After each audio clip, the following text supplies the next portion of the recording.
नमस्कार, one page YouTube channel में आपका स्वागत है। आज सुनिए मुंशी प्रेमचंद की लिखी कहानी आप बीती। प्राय अधिकांश साहित्य सेवियों के जीवन में एक ऐसा समय आता है जब पाठकगण उनके पास श्रद्धापूर्ण पत्र भेजने लगते हैं। कोई उनकी रचना शैली की प्रशंसा करता है, कोई उनके सद्विचारों पर मुग्ध हो जाता है।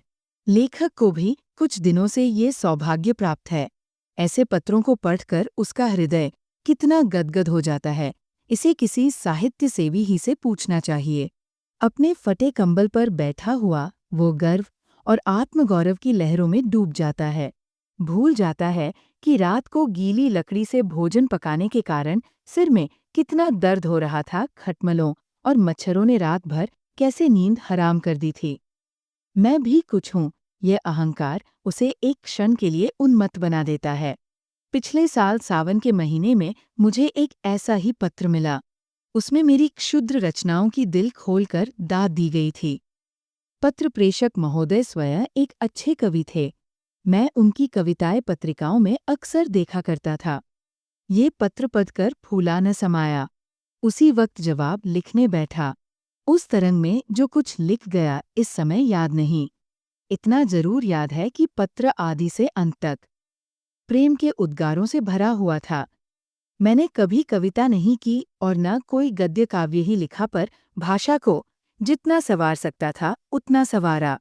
यहाँ तक कि जब पत्र समाप्त करके दोबारा पढ़ा तो कविता का आनंद आया। सारा पत्र भावलालित्य से परिपूर्ण था। 5वें दिन कवि महोदय का दूसरा पत्र आ पहुंचा। वो पहले पत्र से भी कहीं अधिक मर्मस्पर्शी था। प्यारे भैया कहकर मुझे संबोधित किया गया था। मेरी रचनाओं की सूची और प्रकाशकों के नाम ठिकाने पूछे गए थे। अंत में ये शुभ समाचार है कि मेरी पत्नी जी को आपके ऊपर बड़ी श्रद्धा है। वह बड़े प्रेम से आपकी रचनाओं को पढ़ती है। वही पूछ रही हैं कि आपका विवाह कहाँ हुआ है, आपकी संतानें कितनी हैं तथा आपका कोई फोटो भी है हो तो कृपया भेज दीजिए। मेरी जन्मभूमि और वंशावली का पता भी पूछा गया था। इस पत्र विशेषतः उसके अंतिम समाचार ने मुझे पुलकित कर दिया। ये पहला ही अवसर था कि मुझे किसी महिला के मुख से, चाहे वह प्रतिनिधि द्वारा ही क्यों न हो, अपनी प्रशंसा सुनने का सौभाग्य प्राप्त हुआ। गरूर का नशा छा गया। धन्य है भगवान। अब रमणिया भी मेरे कृत्य की सराहना करने लगी। मैंने तुरंत उत्तर लिखा। जितने कर्णप्रिय शब्द मेरी स्मृति के कोश में थे सब खर्च कर दिए। मैत्री और बंधुत्व से सारा पत्र भरा हुआ था। अपनी वंशावली का वर्णन किया। कदाचित मेरे पूर्वजों का ऐसा कीर्तिगान किसी भाट ने भी न किया होगा। मेरे दादा एक जमींदार के कारिंदे थे। मैंने उन्हें एक बड़ी रियासत का मैनेजर बतलाया। अपने पिता को, जो एक दफ्तर में क्लर्क थे, उस दफ्तर का प्रधानाध्यक्ष बना दिया। और काश्तकारी को जमींदारी बना देना तो साधारण बात थी। अपनी रचनाओं की संख्या तो न बढ़ा सका, पर उनके महत्व, आदर और प्रचार का उल्लेख ऐसे शब्दों में किया जो नम्रता की ओट में अपने गर्व को छिपाते हैं। कौन नहीं जानता कि बहुधा तुच्छ का अर्थ उससे विपरीत होता है और दीन के माने कुछ और ही समझे जाते हैं।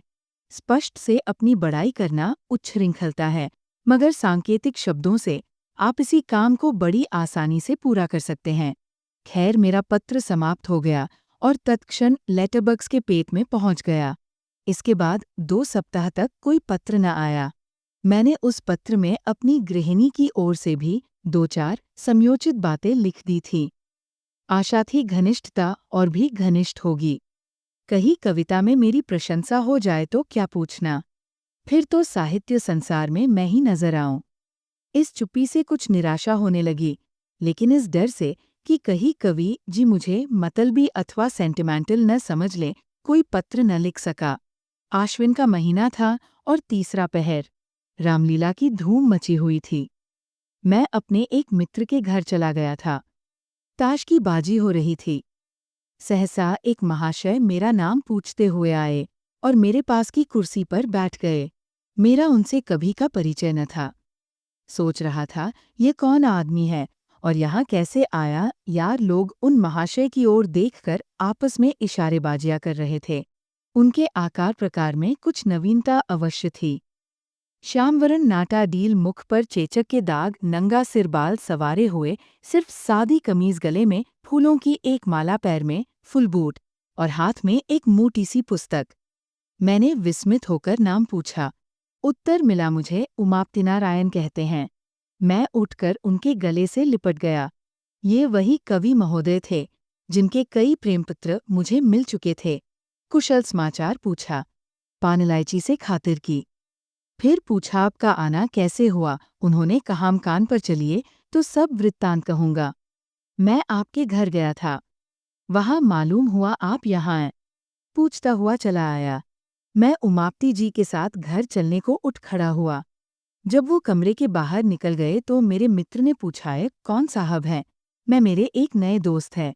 मित्र, जरा इनसे होशियार रहिएगा, मुझे तो उचक्के से मालूम होते हैं। मैं, आपका अनुमान गलत है। आप हमेशा आदमी को उसकी सजधज से परखा करते हैं, पर मनुष्य कपड़ों में नहीं हृदय में रहता है। मित्र, खैर ये रहस्य की बातें तो आप जाने, मैं आपको आगाह किए देता हूँ। मैंने इसका कुछ जवाब नहीं दिया। उमापति जी के साथ घर पर आया, बाजार से भोजन मंगवाया, फिर बातें होने लगी। उन्होंने मुझे अपनी कई कविताएं सुनाईं। स्वर बहुत सरस और मधुर था। कविताएं तो मेरी समझ में खाक न आई, पर मैंने तारीफों के पुल बांध दिए। झूम झूम कर वाह वाह करने लगा, जैसे मुझसे बढ़कर कोई काव्य रसिक संसार में न होगा। संध्या को हम रामलीला देखने गए। लौटकर उन्हें फिर भोजन कराया। अब उन्होंने अपना वृत्तांत सुनाना शुरू किया। इस समय वह अपनी पत्नी को लेने के लिए कानपुर जा रहे हैं। उसका मकान कानपुर ही में है। उनका विचार है कि एक मासिक पत्रिका निकालें। उनकी कविताओं के लिए एक प्रकाशक 1,000 रु देता है, पर उनकी इच्छा तो ये है कि उन्हें पहले पत्रिका में क्रमशः निकालकर फिर अपनी ही लागत से पुस्तकाकार छपवाएं। कानपुर में उनकी जमींदारी भी है, पर वो साहित्यिक जीवन व्यतीत करना चाहते हैं। जमींदारी से उन्हें घृणा है। उनकी स्त्री एक कन्या विद्यालय में प्रधानाध्यापिका है। आधी रात तक बातें होती रहीं। अब उनमें से अधिकांश याद नहीं हैं। हाँ, इतना याद है कि हम दोनों ने मिलकर अपने भावी जीवन का एक कार्यक्रम तैयार कर लिया था। मैं अपने भाग्य को सराहता था कि भगवान ने बैठे बैठाए ऐसा सच्चा मित्र भेज दिया। आधी रात बीत गई तो सोए। उन्हें दूसरे दिन 8 बजे की गाड़ी से जाना था। मैं जब सोकर उठा तब 7 बज चुके थे। उमापति जी हाथ मुंह धोए तैयार बैठे थे। बोले, अब आज्ञा दीजिए, लौटते समय इधर ही से जाऊंगा।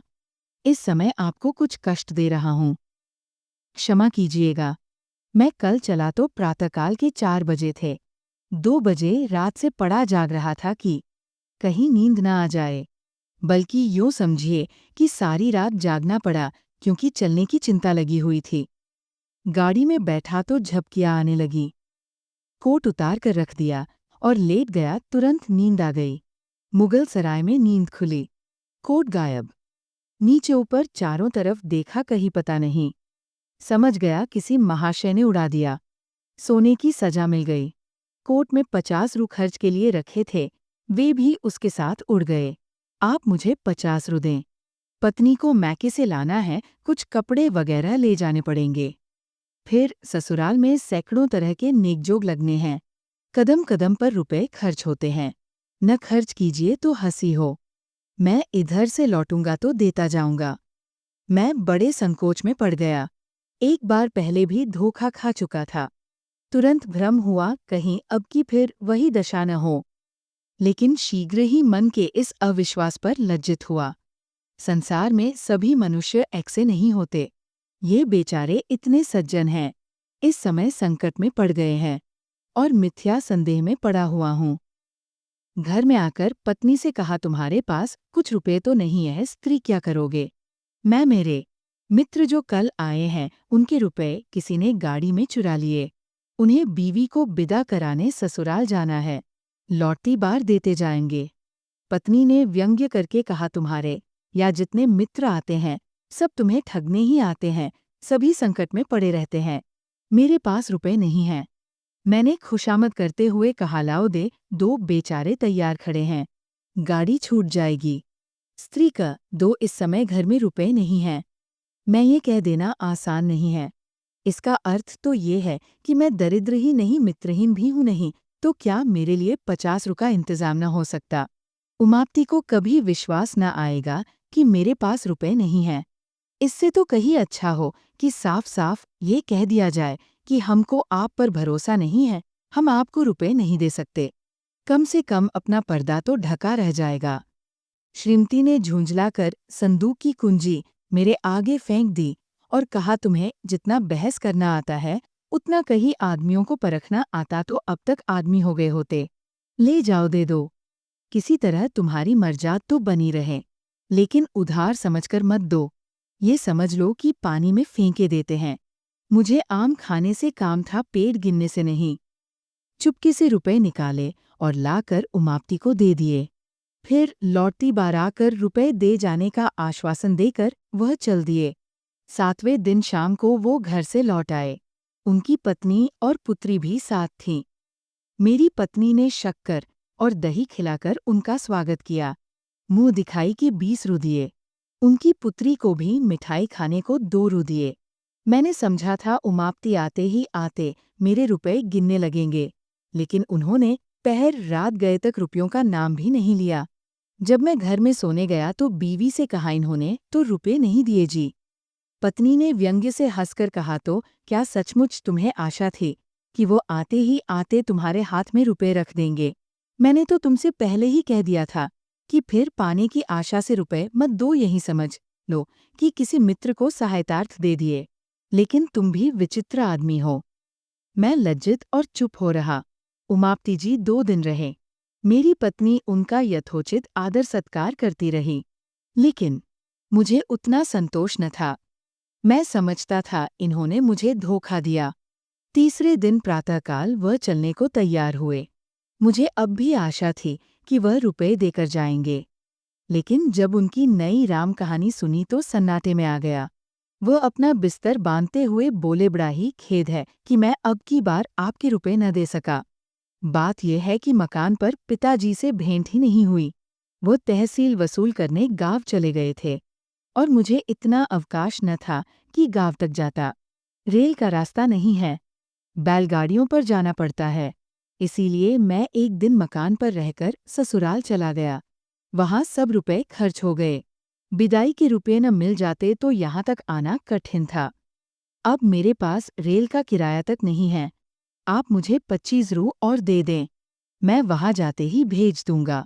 मेरे पास इक्के तक का किराया नहीं है। जी में तो आया कि टकासा जवाब दे दूं, पर इतनी अशिष्टता न हो सकी। फिर पत्नी के पास गया और रुपए मांगे। अब कि उन्होंने बिना कुछ कहे सुने रुपए निकालकर मेरे हवाले कर दिए। मैंने उदासीन भाव से रुपए उमापति जी को दिए। जब उनकी पुत्री और अर्धांगिनी जीने से उतर गईं, तो उन्होंने बिस्तर उठाया और मुझे प्रणाम किया। मैंने बैठे बैठे सर हिलाकर जवाब दिया। उन्हें सड़क तक पहुंचाने भी न गया। 1 सप्ताह के बाद उमापति जी ने लिखा, मैं कार्यवश बरार जा रहा हूँ, लौटकर रुपए भेजूंगा। 15 दिन के बाद एक पत्र लिखकर कुशल समाचार पूछे। कोई उत्तर न आया। 15 दिन के बाद फिर रुपयों का तकाजा किया। उसका भी कुछ जवाब न मिला। 1 महीने के बाद फिर तकाजा किया। उसका भी यही हाल। एक रजिस्ट्री पत्र भेजा।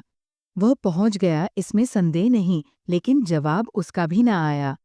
समझ गया समझदार जोरू ने जो कुछ कहा था वो अक्षरशः सत्य था। निराश होकर चुप हो रहा। इन पत्रों की मैंने पत्नी से चर्चा भी नहीं की और न उसी ने कुछ इस बारे में पूछा। इस कपट व्यवहार का मुझ पर वही असर पड़ा जो साधारणतः स्वाभाविक रूप से पड़ना चाहिए। कोई ऊंची और पवित्र आत्मा इस छल पर भी अटल रह सकती थी।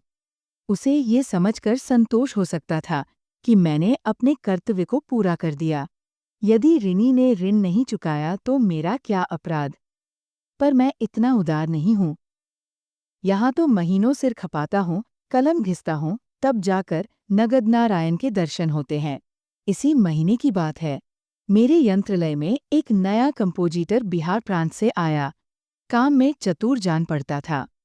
मैंने उसे 15 रू मासिक पर नौकर रख लिया। पहले किसी अंग्रेजी स्कूल में पढ़ता था।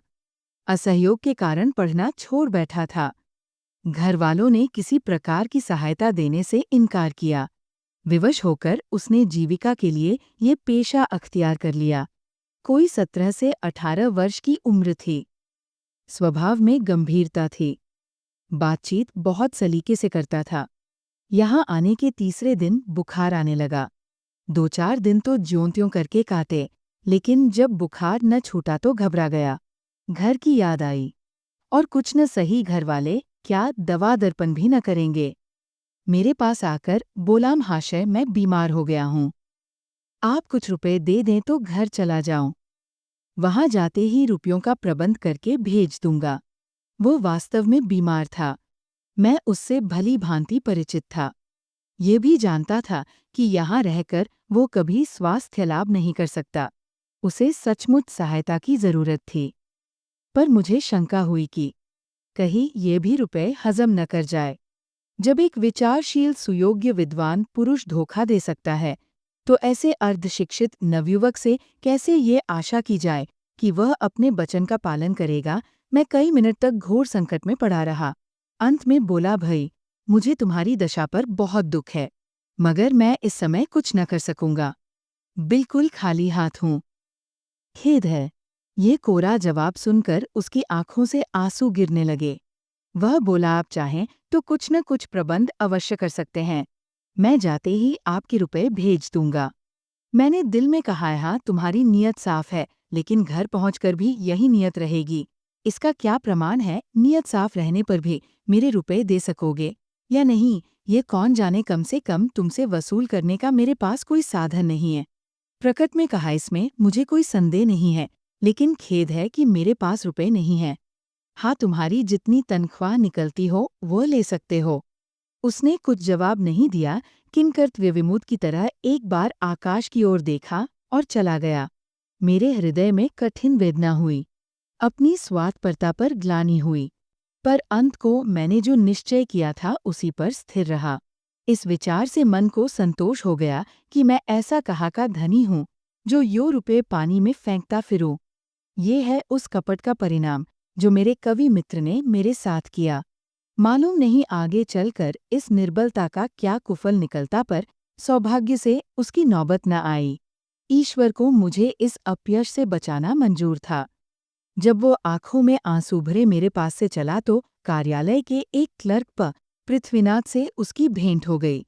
पंडित जी ने उससे हाल पूछा। पूरा वृत्तांत सुन लेने पर बिना किसी आगा पीछा के उन्होंने 15 रू निकालकर उसे दे दिए। ये रुपए उन्हें कार्यालय के मुनीम से उधार लेने पड़े। मुझे ये हाल मालूम हुआ तो हृदय के ऊपर से एक बोझ सा उतर गया। अब वो बेचारा मज़े से अपने घर पहुंच जाएगा। ये संतोष मुफ्त ही में प्राप्त हो गया। कुछ अपनी नीचता पर लज्जा भी आई। मैं लंबे लंबे लेखों में दया, मनुष्यता और सद्व्यवहार का उपदेश किया करता था, पर अवसर पड़ने पर साफ जान बचाकर निकल गया। और यह बेचारा क्लर्क जो मेरे लेखों का भक्त था, इतना उदार और दयाशील निकला। गुरु गुढ़ी रहे चेला शक्कर हो गए। खैर, उसमें भी एक व्यंग्यपूर्ण संतोष था कि मेरे उपदेशों का असर मुझ पर न हुआ, न सही दूसरों पर तो हुआ। चिराग के तले अंधेरा रहा तो क्या हुआ, उसका प्रकाश तो फैल रहा है। पर कहीं बेचारे को रुपए न मिले, और शायद ही मिले, इसकी बहुत कम आशा है, तो खूब छकेंगे। हजरत को आड़े हाथों लूंगा। किंतु मेरी ये अभिलाषा न पूरी हुई। 5वें दिन रुपए आ गए। ऐसी और आंखें खोल देने वाली यातना मुझे और कभी नहीं मिली थी। खैरियत यही थी कि मैंने इस घटना की चर्चा स्त्री से नहीं की थी, नहीं तो मुझे घर में रहना भी मुश्किल हो जाता। उपर्युक्त वृत्तांत लिखकर मैंने एक पत्रिका में भेज दिया। मेरा उद्देश्य केवल ये था कि जनता के सामने कपट व्यवहार के कुपरिणाम का एक दृश्य रखूं। मुझे स्वप्न में भी आशा न थी कोई प्रत्यक्ष फल निकलेगा।